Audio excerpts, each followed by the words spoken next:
Welcome back to the channel. My name is Steven. I'm a pharmacist and I own 52 units of real estate. So today I kind of want to talk about my entrepreneurial journey that started in 2017, that involved real estate, that involved multiple businesses that failed, and what I kind of learned through that process. So November of 2017, a little bit after Thanksgiving, I bought my first single family home in Livermore, California that I house hacked. And I bought that with the intent of living in there and renting out the other rooms so that I could get income to cover my mortgage, to save for more money, to then buy more real estate, right? But I never in my wildest dreams back then in November of 2017 thought I'd scale up to 90 units at one point. And if you told me that I would own 90 units back then, like in November of 2017, I think I owned 90 units in May of 2022. So it's about like 4 to 5 years later, I would get to 90 units. I would say, wow, I'm so damn rich and I don't need to work anymore. But, truth hurts. Today, I fast forward, disclosure, 52 units and I still work, right? Despite $6 million net worth and despite, cash flowing about 7 to 10K per month on average. Because I don't live off my real estate income because it's not stable, right?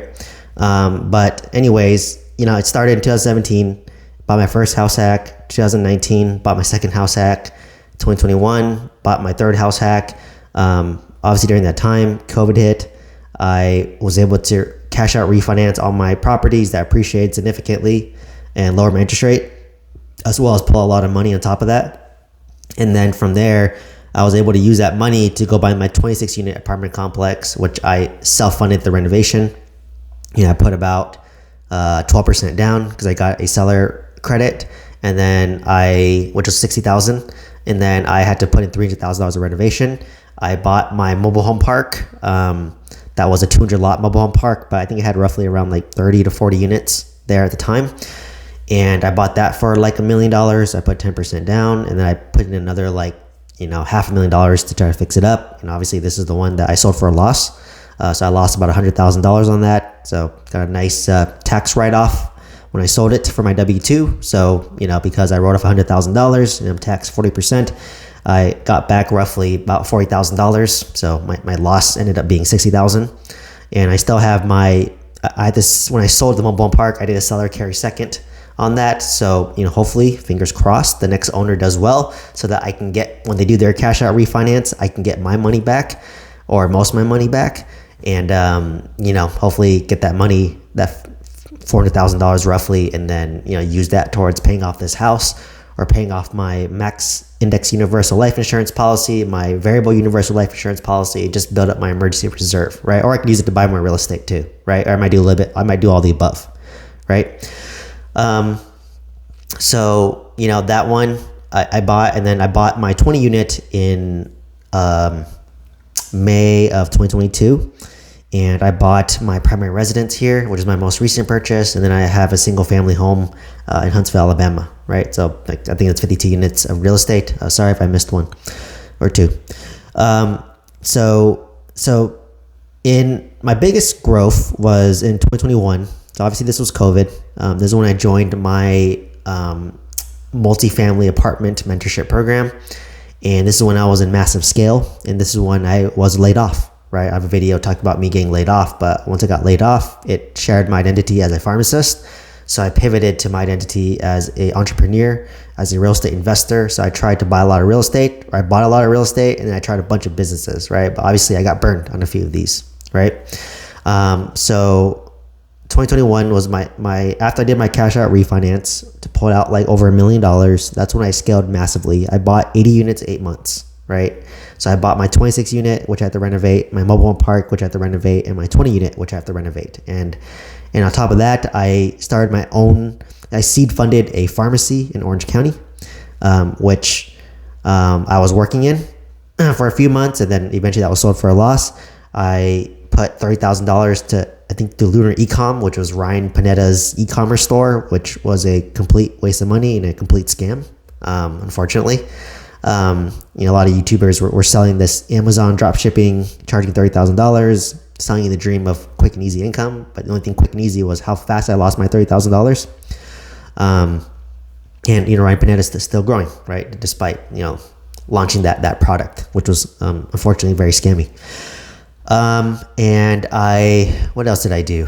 I tried doing like life insurance sales, right? So like I did so many different things, right? And like, and this is the initial downfall of entrepreneurs. Like, you think it's cool, you think it's sexy to like say all these things like, oh, I'm a pharmacist, I'm a life insurance agent, I own 90 units of real estate, I have an Amazon dropshipping business, I have a pharmacy that I own, right? Like, that sounds cool and sexy to say, but like looking back, it was just so stupid, right? Because you're unfocused. And if you have undiluted attention, that's how you lose money, right? So like, and I was renovating like 80 units between my 26 unit, my mobile home park, and my 20 unit. And even within real estate, I deviated, right? I have 2 apartments in Oklahoma and 1 mobile home park in Alabama. So I went to a different asset class on my mobile home park in a different state, and it's a D-class area, right? Like, I've historically only bought in C-class areas for multifamily, A-class areas for single-family homes, and I deviated from that, right? I bought a mobile home park in a different state. I own a single family home in A-class neighborhood in Huntsville, Alabama. But I bought in Selma, which is a D-class area, right? It's high crime, a lot of Section 8, not in the path of progress or growth, right? A lot of gangs there, unfortunately. And I lost money, right? So like, and of course, when you're juggling so many different things, so like imagine I'm literally going to my job, my W-2, I'm working there 8 hours. And then while I'm doing that, I'm like managing renovations for my 26 unit apartment complex, managing renovations for my mobile home park, managing renovations for my 20 unit. Working, after I get off work, I would drive to the pharmacy that I owned, work there for a few hours, do some deliveries, and then go back and then do some administrative stuff for my Amazon dropshipping store, right? Like, that was my day, right? Like, I was like working every single hour, right? And at the time I didn't realize it, but like I was doing that in 2021. And in 2022, and then in 2023, that's when I burnt out, got depressed, was anxious, stressed out. And then that's when I said, forget all these things, right? So, quickly I realized the pharmacy the partnership didn't work out. I saw it wasn't a very viable business model. So I quickly got out. I think I was doing it for maybe like 3-4 months, and I got out, said, you know what? I lost my seed money, tax write-off, right? I put $30,000 in there, some time, learned my lesson, school hard knocks, real life MBA, $30,000 tax write-off against my W-2. So, I got back, I don't know, maybe $10,000 or whatever, $10,000 to $12,000. The Amazon dropshipping store, like literally, I remember opening it. I had a Walmart dropshipping store when it was popular. Like, within a week of me opening it, it was shut down. And then that Ryan Panetta guy gave me like an Amazon dropshipping store, a Facebook store, and then an Etsy store. And then the Facebook store, which was my account, got like banned. So like I lost like my personal account for a little bit, or blocked. And then the Amazon store, like, it was just selling products at a loss. Like, I was literally losing money every month. And I was just like, wait, I'm passively losing money every month, right? And then the Etsy store never even launched, right? And then like I just called and said, you know what, forget it. Like, I don't want to deal with this stress. I have my real estate I'm dealing with. So I just said, just get rid of the store and move on, right? Once $30,000 tax write-off, store was worth nothing. So, I lost money, and that's my hard lesson. And there's no such thing as quick, easy money. He was promising $5,000 to $10,000 a month in easy passive income. And actually, Ryan Panetta was encouraging people to get a credit card and use that credit card at 20% interest to go buy this Amazon dropshipping store. Because he said, well, it's going to pay you $5,000 to $10,000 a month. So it'll cover the credit card payment, right? But people who did that, they're royally screwed now, right? Because all I did was passively lose money. No one made money at all. The only person that made money was, Ryan Panetta, right? So, that was my slap in the face of like, there's no such thing as quick, easy money. And there's no quick, easy money. It's plain and simple. The mobile home park, once again, you had bad property management, bad area. So combine both of that, no wonder I lost money, right? Like, bad property management, bad third party, CCI, they manage 70 parks, but they overpromised, underdelivered. They gave fake words, and their actions never backed up their words. So that's a poor property manager, right? You want people who, they say it and they do it. Hey, I'm going to deliver this by Tuesday, and on Tuesday they should at least say, oh, sorry, I'm late, I'll give it to you tomorrow. Or if they just ignore it at all, it's a sign of a bad property manager, because they need to be responsive. Right? They need to be responsive to you as the owner, because I'm paying them, right? I'm paying them. right? So, lost money on that. Like I put $500,000 into Selma, and no amount of money can fix a bad area. It's too high in crime. And yeah, it's just too much gang activity, too much crime. All my crazy tenant stories are from my mobile home park. You can check out my video about all my crazy tenant stories. It's all from my mobile home park, mostly, right? I had a lady called Big Mama, and she was the unofficial leader. If she paid rent, people paid rent. If she didn't pay rent, no one would pay rent, right? So that's the type of environment it was in. And these are the type of tenants where you have to constantly bang on their door every day to collect rents. But my property manager lived in the mobile home park, but they were too soft to do that. So that's why I said bad property management all around, bad area.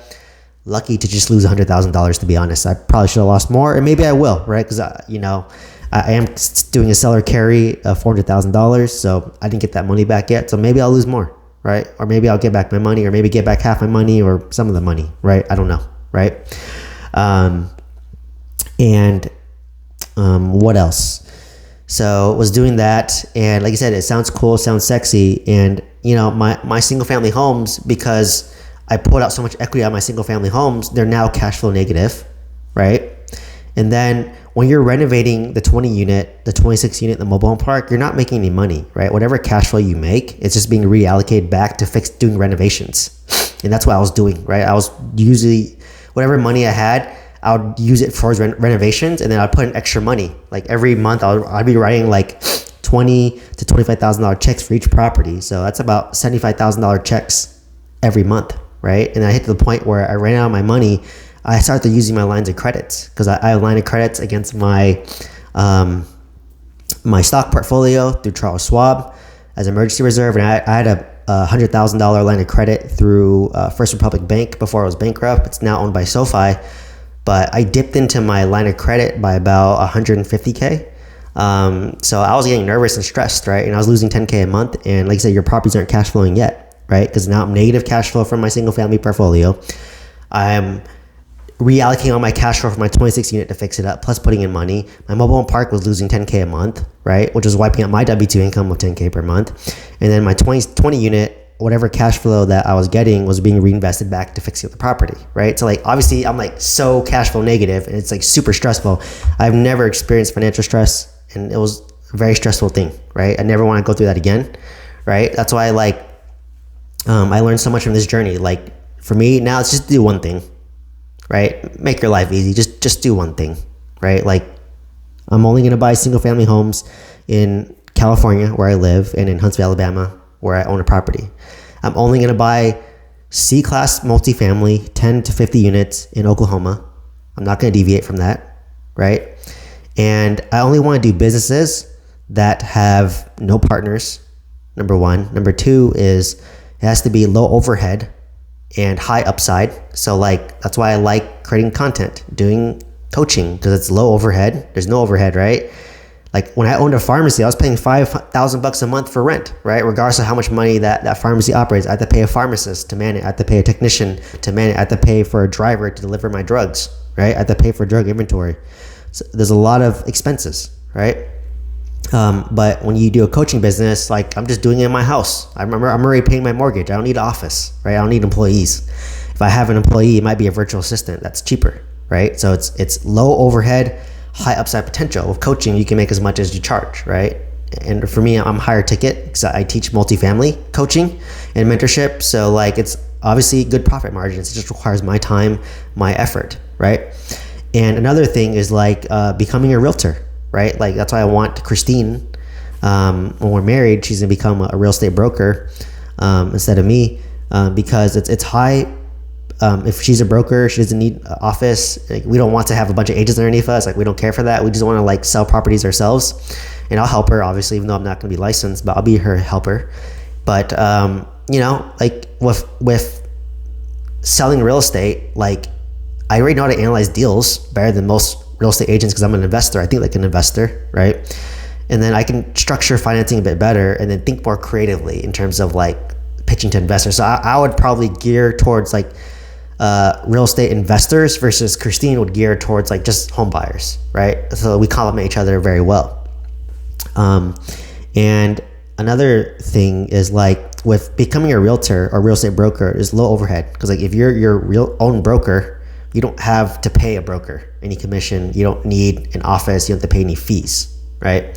So if she were to sell a home, let's say we sell a home in LA, averages about $1 million, you get 3% commission, let's just call it, or 2%. That's 20, 30K, and it just requires your time and your effort, right? It does require a lot of time and effort, but there's no downside, right? So like now I really appreciate businesses that have high upside with low overhead. And that's why I like social media too. Like I don't make much from social media, but like it's free. Like I'm using my phone to record, which I'm already using every day. I'm using my internet to upload, which I pay for already, right? So like now, because I do coaching, I have YouTube, I have a side hustle, small business, which gives me more tax write-offs. If I were to, travel to like somewhere and go to a conference, I can write that off. If I go to Vegas to a conference, I can write it off. If I hold a board meeting in Japan, I can write off some of it, right? Like there's things that like you could do. So it's nice, right? So that's what I learned too, is just like constrain yourself financially. Like try to start a business of as much little overhead as much as possible, right? Like I know a lot of people, they got seed funding from like venture capitalists, private equity, from mommy and daddy, and they got like $5 million up front. And I'm like, dude, you don't know how to operate lean, right? Like you have to learn how to operate lean because you want high profit margins. And then from there, that's when you start to scale.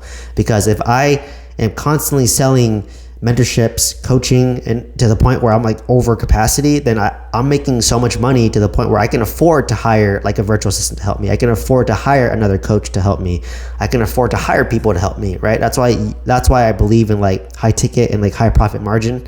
Obviously I follow Alex Hormozy. He's a big proponent of that as well, is because I can reinvest that high profit to make the business better, right? And then you want to work with constraints. Like for me, like I've done it. I've collectively for the pharmacy, I put in like 30,000, but collectively as a group of us, we put in like $300,000 into this pharmacy, and all of us lost money in the deal. I lost the lease because I put the lease in and I got out early, right? For Lunar Ecom, I put in $30,000. I lost that money just as fast, right? My mobile home park, I put in $500,000 in there and, lost $100,000 stuff, $400,000 trapped in the deal. So like, that's why I really appreciate these like businesses that have like low overhead. So like, what is that? It can be simple stuff like window washing, lawn mowing, power washing driveways or curbs or sidewalks, or power washing roofs. Like it's low overhead, right? Like literally you just need a truck, some mowing equipment or a power washer, and that's it. Like, what I would do is I would just like power wash people's sidewalks or driveways for free. And then say, hey, if you want me to come back again in like 3 months, let me know. Right? Like, that's what I would do. Or like mowing people's lawns. I'll just mow their lawn for free and see if they want a monthly recurring service, right? So that's why I said service-based businesses are nice, because it's low overhead and high profit margin, right? That's why social media is so amazing, right? It's high profit, low overhead costs. Like me, I don't make much from social media, but like I said, there's not much overhead either. So yeah, that's the clarity that I've gained by going through all my pain, right? So like in 2021 to 2020 to today, I would say I gained that clarity, right? Like now, focus on one thing. So my one thing is single family homes in California and Alabama, multifamily 5+ units in Oklahoma. If I want to buy my real estate, those are the only 3 areas I'm going to buy. I'm probably not going to buy in California because it's too expensive. So it's either going to be single family homes in Huntsville or multifamily in Oklahoma, and I'll probably alternate between the two to diversify, right? Because I want to own some residential and I want to own some commercial real estate because they crash at different cycles, right? On top of that, I want to continue doing my coaching and mentorship because that's just a passion of mine. I love to teach, I love to learn, and I love to teach what I learned, right? And I like to help students who are motivated and who want to own real estate themselves and they want to get out of their W-2 grind to buy multifamily real estate. That's a passion of mine, right? And wealth building. So I can see myself doing that for a long time, and it's high profit margin, right? If I make money. And then Christine's going to be a realtor or a real estate broker. So I'm going to help her with that. I'll help her behind the scenes and help her attract clients with my YouTube, my social media. And because I can work with the investor clients, right? And she can work with the more of the home buyers. So like together we make a good team. And like I said, it's low overhead costs because we don't have a brokerage office. We're not a franchisee of like Keller Williams or whatever. So there's no overhead fees for us, right? So like we just want to keep it really simple. And then obviously social media, like once again, for me, this is very therapeutic to talk and share my knowledge. And, I can see myself doing it every day for a very long time. And maybe one day it's going to grow to the point where maybe I'm like YouTube famous. I don't know, right? Like I've been doing this for like 2.5 years and just crossed like 5,500 subscribers.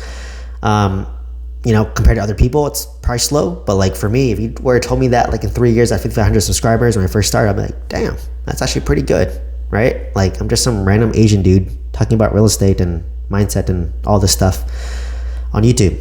So like I could see myself doing that for a long time. And then, for me, I definitely want to retire early, right? So like I want to document my, FIRE journey, if you will. Like I'm probably going to retire after I have kid number 2. So, for me, kid number 1 is going to be about 1 to 2 years. Kid number 2 is probably 2 years after that. So like, I'm almost 35. So like for me, that's probably close to 40. And for me, I want to plan my 5-year exit, right? Because, obviously I want to milk that paternity leave, right? For my W-2 job. But things might change too, because, maybe, knock on wood, I don't have that. But if you have kids with health issues, then you need money, you need good health insurance, and all that. So I just want to make sure everything is, stabilized in that front. And then even if I were to retire from pharmacy, there's always jobs out there, right? Like if I want to like work as a contractor, work as an interim, work as a consultant, there's always those opportunities, right? And I still may be open to that, but I just don't want to be working like full time anymore. Like if I'm just part time, that'd probably be my sweet spot, or as needed. In 4 years, that's probably gonna happen. And then for me to do that, I'm probably gonna have to sell one of my single family homes with high equity to pay off my house here. So I have no more mortgage. So that wipes out a huge expense. So for sure, I could be part time, but the moment I think we have kid 1, probably Christine's going to be part-time, only work 2 days a week. Instead of 4 days a week, 4 10s, she'll work 2 10s. She'll have 5 days off, and I'll still be working 5 days a week. And then maybe when we have kid number 2, maybe she'll be full-time, stay at home, or maybe I'll cut down to part-time, right? And then we're just both part-time. And then maybe eventually, we're both just like per diem, part-time, semi-retired, right? Like for me, being per diem is the most ideal because I can pick and choose my hours. So if I travel, I can travel, right? So, but yeah, to me, I think, me and Christine pretty much agreed that like, yeah, we probably want to sell a home and then pay off this house so that we don't have to worry about the mortgage, and our monthly expense for living is just $2,000 a month, right? And then, if I can somehow make $2,000 a month from like YouTube, coaching, mentorship, and there you go. It covers all my rent, my living expense, right? Or you sell a property. So, I'm banking on my assets to compound. So my real estate's going to compound. My index funds are going to compound. My YouTube's going to compound. My coaching is going to compound. Eventually, we're going to become a real estate brokerage, and that's going to compound, right? Slowly over time. And then we can slowly step away from like our W-2 jobs, right? So, really hope to retire by 40. And by the time I'm 40, I would have been doing it for about 13 years. So I think that's very reasonable. And then that's when most real estate investors retire, right? Unless I super blow up on like YouTube and my coaching, I'm like a Thatch to Win level where I'm making like, was he making $8 million a year from his like coaching program? Like if I get there, well, shoot, I'll retire right now. If tomorrow I made $8 million through coaching, I'll retire right now, right? But I don't think that's gonna happen, at least not yet.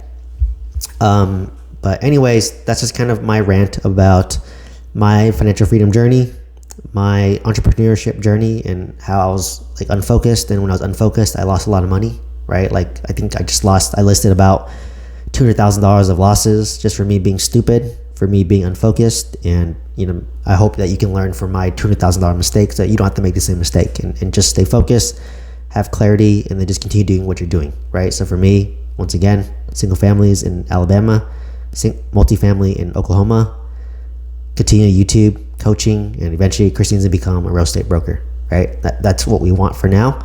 And then, we want to like prioritize, like if I'm retired, like be able to travel, be able to spend time with my family, to be able to do activities with my kids, to be able to, live our rich life, which is very simple, and a lot of time freedom and very slow, right? Like I would just love slow mornings and not having to think about work, right? Like for me, creating content doesn't feel like work. For me, talking about real estate doesn't feel like work, right? But like showing up to a hospital pharmacy, that's work, right? So anyways, let me know what questions you have. Let me know what comments you have. If you want to join my mentorship program or want one-on-one coaching, check the link down below. Otherwise, please like, comment, subscribe, and hope to see you in the next one. Thank you so much, and see you in the next one.